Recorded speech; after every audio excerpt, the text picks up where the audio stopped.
Welcome to 5-Minute Math. This is Carrie Rhinehart. Today I'm going to be looking at graphing lines with slope and y-intercept.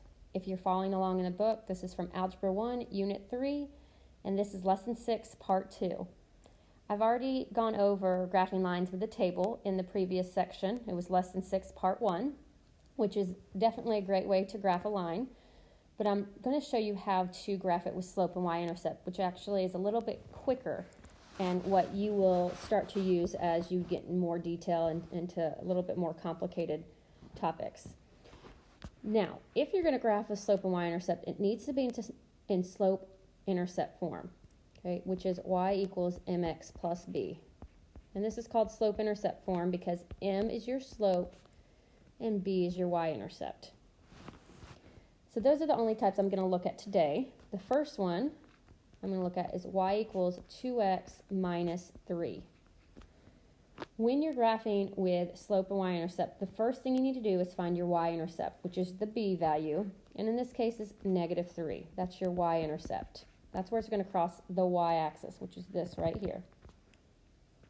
So it's going to cross at negative 3. If you want that as an ordered pair, that would be 0, negative 3.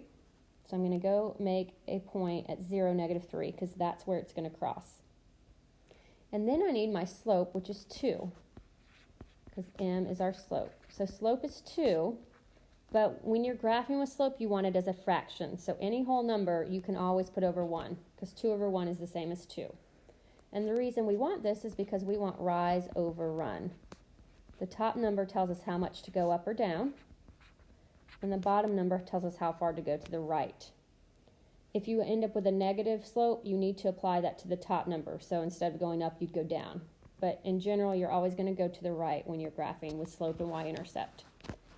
So from the y-intercept at negative 3, I'm going to rise 2 and run 1, because that's my slope, 2 over 1, and mark a new point there. Then I can do it again.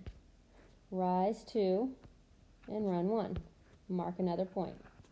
And you can keep doing this as much as you need or until you run out of space. You don't have to get all of these points, but same process over and over again.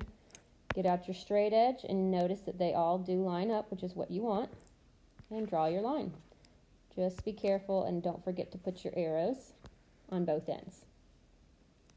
Okay, I want to look at one more. Let's look at y equals negative 2/3 x plus 4. Again, we need to first find the y-intercept, which is 4 in this case, because that's b.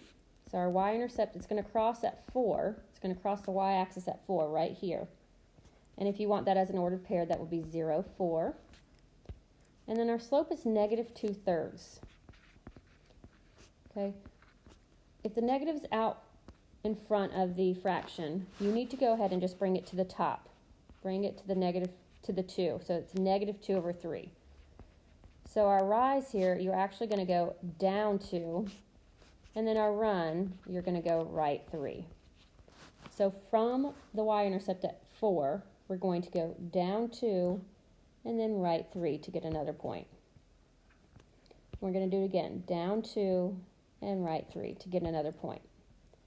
Now, if you don't have enough space to go to the right, you run out of room, you can reverse this and go up 2 and left 3. I only recommend this if you run out of room, but I could go up 2 and left 3 if you run out of space and need to go to the left. And then get your straight edge and graph your line. Be sure to add your arrows, and then you're done. All right, I hope you guys have a great day.